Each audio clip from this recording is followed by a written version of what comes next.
Gospodin s vama. I s duhom tvojim. Čitanje Svetog Evanđelja po Ivanu.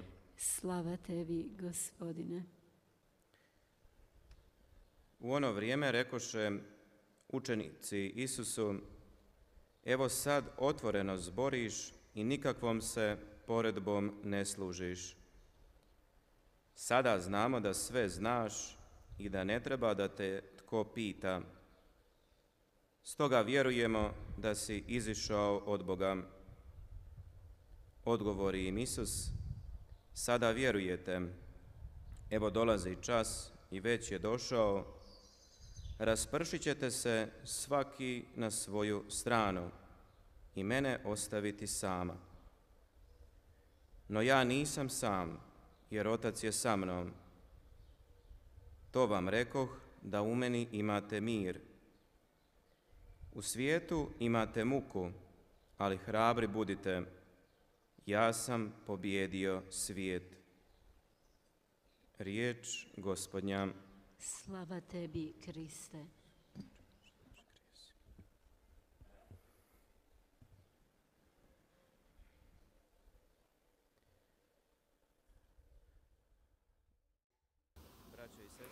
형제자매 여러분,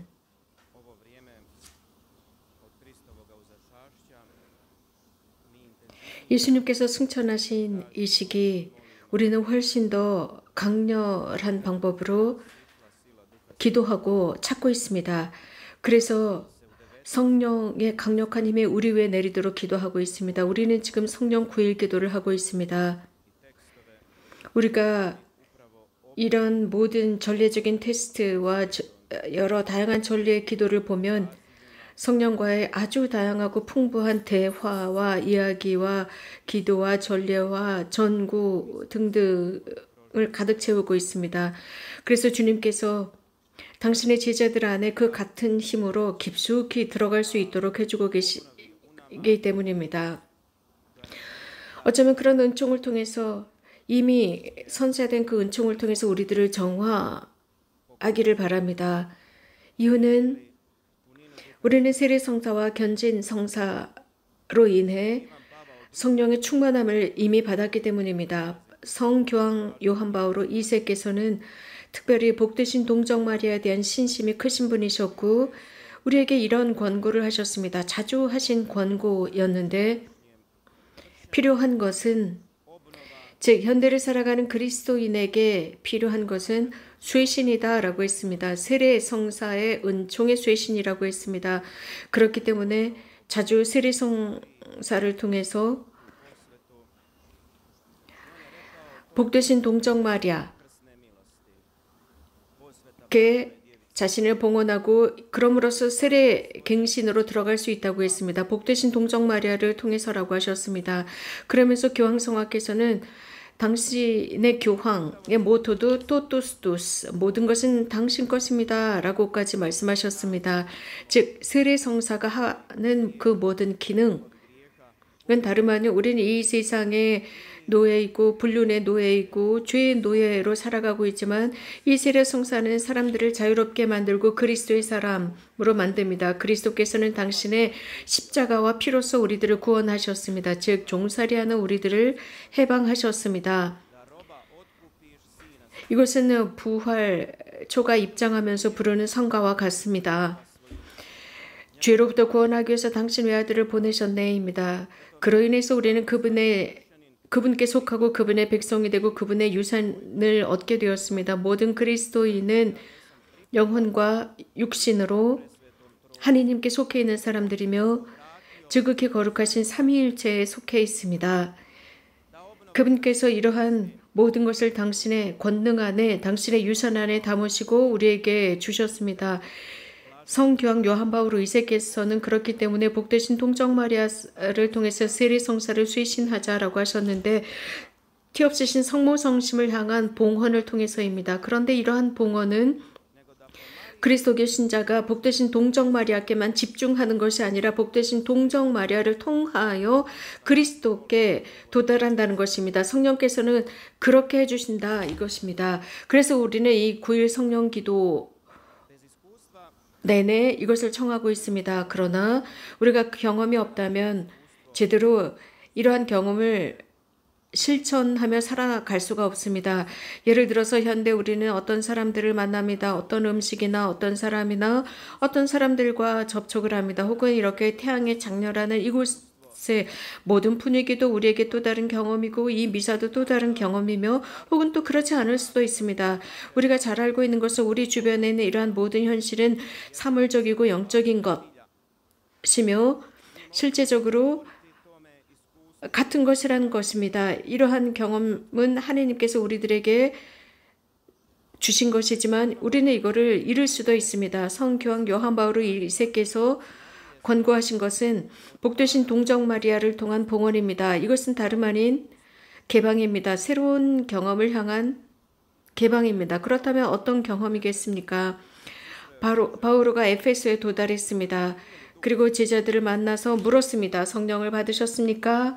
여러분이 믿게 되었을 때 성령을 받았습니까? 라고 묻자 그들은 받지 않았다. 성령 있다는 말조차 듣지 못했다. 라고 했습니다. 그들은 받지도 못했지만 성령에 대한 경험이 없었습니다. 성령이 있다는 말조차 듣지 못하였다고 했습니다. 그러나 우리는 성령이 계시다는 것을 듣고 성령을 받았습니다. 그러나 우리는 자주 이러한 경험이 부족한 채로 살아가고 있습니다. 그래서 성교황 요한 바울 2세께서는 현대 그리스도인에게 있어서 하느님에 대한 경험이 부족하다라고 했습니다. 전례는 바로 이러한 경험을 우리에게 전해주고 있습니다. 말씀을 통해서 혹은 그리스도의 성체를 통해서입니다. 그러나 우리는 육체적으로 하느님을 받다 모시지는 않습니다. 그분은 물론 육체적인 모습, 형상으로 오십니다. 그러나 신앙의 육체, 즉 성체로 오십니다. 그래서 우리들의 성체로 오시고 우리들의 신앙 안에 들어오시면서 우리들의 현실 속에서 성사들을 통해서 변화되고 변모됨으로써 우리는 그분을 모시는 것입니다. 나의 양분이 됩니다. 그래서 내 내면은 이러한 내면의 현실을 관찰하고 보면서 하나님의 현존을 느끼게 됩니다. 그리고 우리 내면의 마음은 양분을 얻습니다. 이러한 성령, 하나님의 성령의 강물 같은 그 모든 것을 그대로 흡수하게 됩니다. 성교황 요한 바울 2세께서 말씀하신 이런 성모님을 통한 봉헌, 즉 성령을 경험하는 것, 이것에 관해서 에페소에서 그는 세례를 받아야 한다라고 했습니다. 즉 회개였습니다. 예수 그리스도의 이름으로 세례를 받는 것입니다. 그렇기 때문에 완전히 새로운 것입니다. 그럼으로써 에페소에서 바울은 대단한 전환을 이룹니다. 그리스도께서 오심으로써 성령께서 오셨다라고 했습니다. 세례자 요한의 세례는 이런 성령의 힘이 없었습니다. 아무런 힘을 발휘할 수가 없었습니다. 즉 이러한 경험, 여러분들이 받은 그 세례 속에는 이런 강렬한 경험이 없다라고 했습니다. 그러나 예수님 세상의 죄를 없애시는 그분의 이름으로 세례를 받는 것입니다. 요한의 세례는 그런 것이 없었지만 하느님의 이름으로 예수님을 믿으며 이 성령을 받을 때 죄의 사함을 받는다고 해주고 있습니다. 불과 성령의 세례였습니다. 그러면서 세례를 받은 사람들, 즉 세례 성사를 통해서 그리스도의 사람이 된 사람들에 관해서 요한복음사가는 이렇게 전하고 있습니다. 세례를 받은 사람들은 하느님의 자녀들이 되었고 하느님의 나라의 상속자가 되었다라고 했습니다. 그들은 육신의 의지에 의한 것이 아니라 주님에 의해서 다시 태어났다라고 했습니다. 하느님 안에서 태어났다. 이유는 그리스도를 모셨기 때문이라고 했습니다. 그리스도를 믿었기 때문입니다. 바오로가 자신의 삶에서 어느 한순간 그리스도인 공동체와 토론을 합니다. 그 중에 여러 문제들이 있었지만 그 중에 한 문제, 난관이 바로 이 성령에 관한 것이었습니다. 즉 히브리인들 그들이 회개했습니다. 즉 히브리 그리스도인들이 있는데 그들이 그리스도인들이 되지만 모세의 율법을 지킨다는 조건이었습니다. 바오로는 여기에 관해서 굉장히 강했습니다. 또 사도 바오로는 이런 질문을 합니다. 이 질문은 모든 세대에 합당한 질문입니다. 특히 바오로 성인은 갈라디아인들에게 이런 말을 합니다. 물론 다른 서한에서도 드러나고 있습니다. 여러분은 성령을 받으셨습니다. 법대로 율법대로 성령을 받았습니다. 즉 복음의 메시지를 받아들였습니다. 곧 그리스도를 받아들였습니다. 그리고 이렇게 계속 기록하고 있습니다. 그 어떤 누구도 이 법에서 합리화를 할 수 없습니다. 이 법은 그리스도 안에 있기 때문입니다. 누구든지 그리스도에게 속해 있는 사람, 성령의 법대로 살아가는 사람들, 그리스도를 받고 살아가는 사람들은 그분의 영, 그분의 성령과 함께 사는 것이며 성령의 법대로 살아가고 그럼으로써 법을 완성하는 것이다 라고 했습니다. 여기에서 바울은 은총에 관해서 언급하고 있습니다. 그리스도인이 하는 모든 것, 또 그리스도인이 하는 모든 착한 행실, 그리스도인이 할 수 있는 그 모든 것들은 내 힘이 아니라 혹은 내가 잘해서가 아니라 은총의 힘, 우리 안에 있는 은총의 힘에 의한 열매다라고 했습니다. 그래서 바울은 이렇게 언급하고 있습니다. 누구든지 성령을 알아보는 사람은 성령 안에 살고 성령을 통해서 그들의 활동을 알아보게 되며 그러한 성령이 자신들의 안에 활동하는 것이 열매를 통해서 드러난다라고 했습니다. 육신의 활동은 더러움과 죄가 있지만 성령의 열매는 사랑 등등이면서 계속 나열하고 있습니다. 그리스도께서 당신의 공생활을 시작하셨을 때 이사야 예언서의 말씀으로 시작하셨습니다. 주님의 영이 내 위에 내리셨다. 나를 기름 부음을 받았다. 곧 그리스도이십니다. 성령 부음을 받은 것입니다. 성령께서 나와 함께 계신다. 나를 성별하시고 나를 파견하셨다. 곧 갇힌 이들을 해방하고 눈먼이들을 눈을 뜨게 해주고 하느님의 즉 안식년을 선포하게 했다라는 말씀입니다. 우리 그리스도교 신자들은 이렇게 살아가야 합니다. 그리스도인들, 나와 여러분은 그리스도 안에서 성령을 받은 사람들입니다. 다시 말씀드리면 이러한 자유가 있습니다. 그 자유는 이사야 예언서가 선포한 대로 그리스도의 공생활을 통해서 그 자유를 우리들에게 선사하신 것처럼 우리도 그렇게 살고 전하는 것입니다.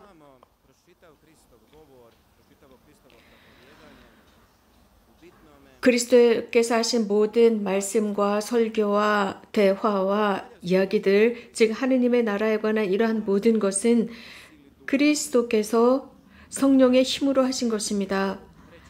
이러한 성령은 삼위격입니다. 삼위일체의 삼위격이고 그리스도는 성령의 감도와 성령을 입으신 분이십니다. 그리고 성령 안에 사십니다. 성부의 영이십니다. 거룩한 영이십니다. 이 삼위격이신 성령. 그렇기 때문에 그리스도는 항상 하느님 안에 계시고 성령도 그 안에 계십니다. 그리스도의 말씀과 그리스도의 치유, 이러한 모든 것, 그리스도께서 하시는 모든 것은 성령을 통해서 하시는 일입니다.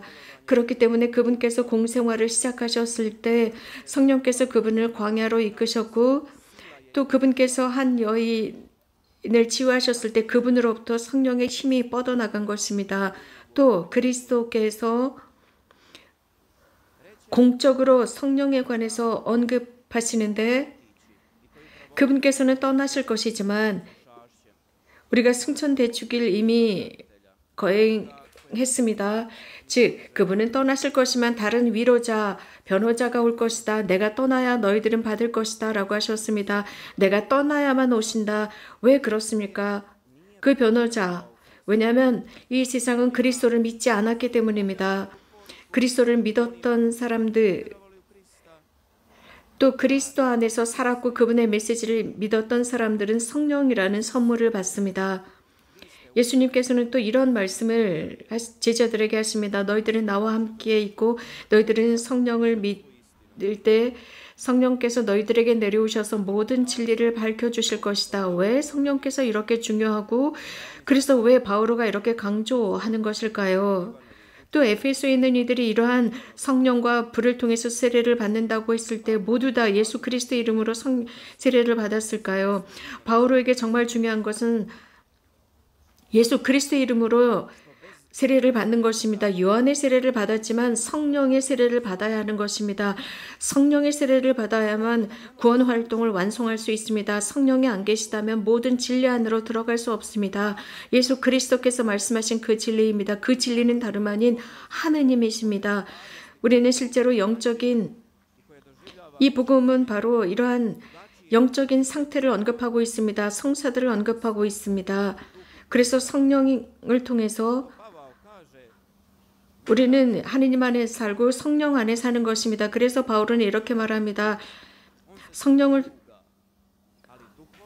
받지 않은 사람은 성령을 받은 사람들을 비웃는다고 했습니다. 그러나 성령을 받은 사람은 모든 것을 잘 분별할 수 있다 했습니다. 우리에게 이러한 성령이 선사되었습니다. 그것은 모든 진리를 다 드러내도록 우리에게 선사되었습니다. 또한 성령을 선사해 주신 것은 그분께서 우리를 하느님 안에 친교하고 하나 되게 하기 위해서입니다. 또 우리가 누구인지를 알게 했습니다. 제가 하느님의 아들과 딸들이라는 사실입니다. 우리는 하느님의 아들과 딸입니다. 나는 하느님의 아들이고 여러분은 하느님의 딸이며 아들입니다. 이것은 사실 대단히 큰 것입니다. 그리스도는 그 본성상 하느님의 아드님이십니다. 그런데 우리는 성령을 통해서 받은 은총으로 인해서 하느님의 아들과 딸들이 되었습니다. 성령을 통해서 우리는 하느님과 하나가 되었습니다. 삼위일체신 하느님과 하나가 되었고 그분의 아들과 딸들이 되었고 천국을 받았습니다. 하지만 성령이 안 계신다면 어떤 것도 할 수 없습니다. 성령이 안 계시다면 하느님을 알 수 없습니다. 그래서 예수님께서 이 세상에 오신 것은 아버지를 드러내기 위해서다라고 하셨습니다. 그래서 복음에서 이렇게 말씀하십니다. 그 성령께서 진리를 보여주실 것이고 계속 아버지를 드러낼 것이라는 것입니다. 이것은 당대뿐 아니라 우리에게도 마찬가지입니다. 하느님의 말씀을 들으면서 우리들로 하여금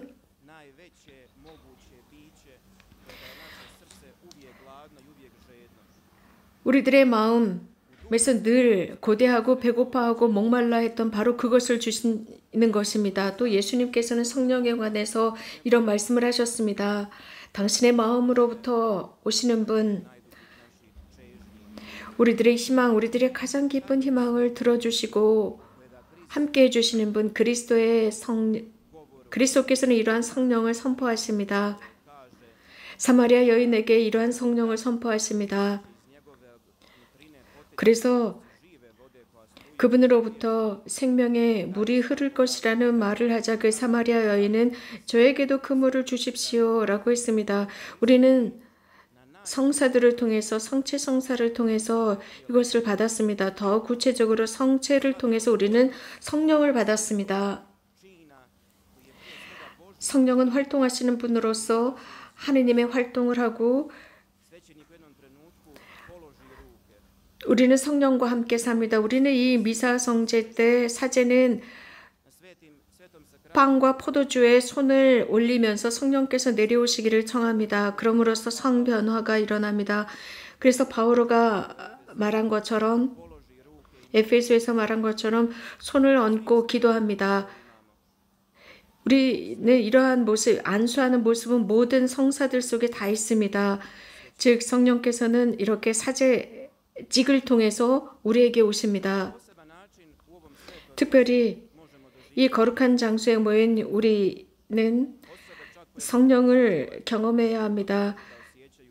성령을 경험하지 못한 사람들도 이곳에 찾아왔을 때 평화를 느낀다고 합니다. 이곳은 기도가 머물고 기도 안에 푹 잠겨 있는 곳입니다.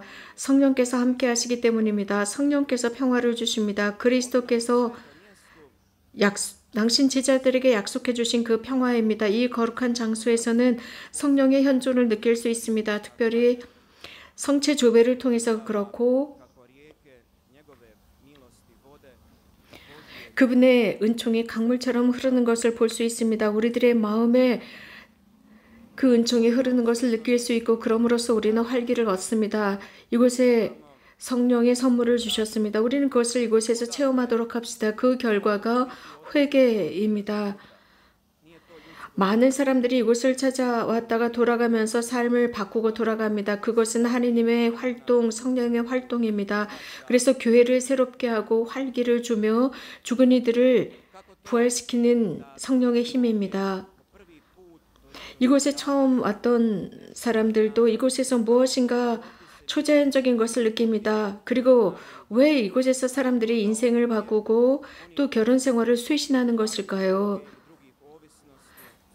또 마약이나 그 외 다른 여러 중독증에 빠져 있었던 사람들이 여기에서 이렇게 쉽게 해방될 수 있는 것이 무엇일까요? 그것은 주님의 은총이 특별히 있는 것이고 하늘이 열려 있는 곳이며 하느님께서 그 선물을 주시고 하느님께서 쇄신하시고 당신 백성을 방문하시며 세상의 얼굴을 바꿔주시기 때문입니다. 형제자매 여러분, 메주거리에는 온 세계를 위한 은총입니다. 어떤 특정한 사람들만을 위한 것이 아닙니다. 메주거리에는 모든 세상을 위한 선물입니다. 교회에 온 세상에 주신 선물입니다. 성령께서 교회 위에 내려오셔서 당신 자녀들을 하나가 되게 하기 위해서입니다. 온 세상에 주신 선물입니다. 하지만 우리들에게 달려 있습니다. 우리가 그 메시지를 믿고 그 메시지를 따라 실천할 때 우리들의 삶이 바꾸고 구원으로 나갈 수 있습니다. 함께 일어나서 우리들의 기도를 마음을 다해서 봉헌하겠습니다.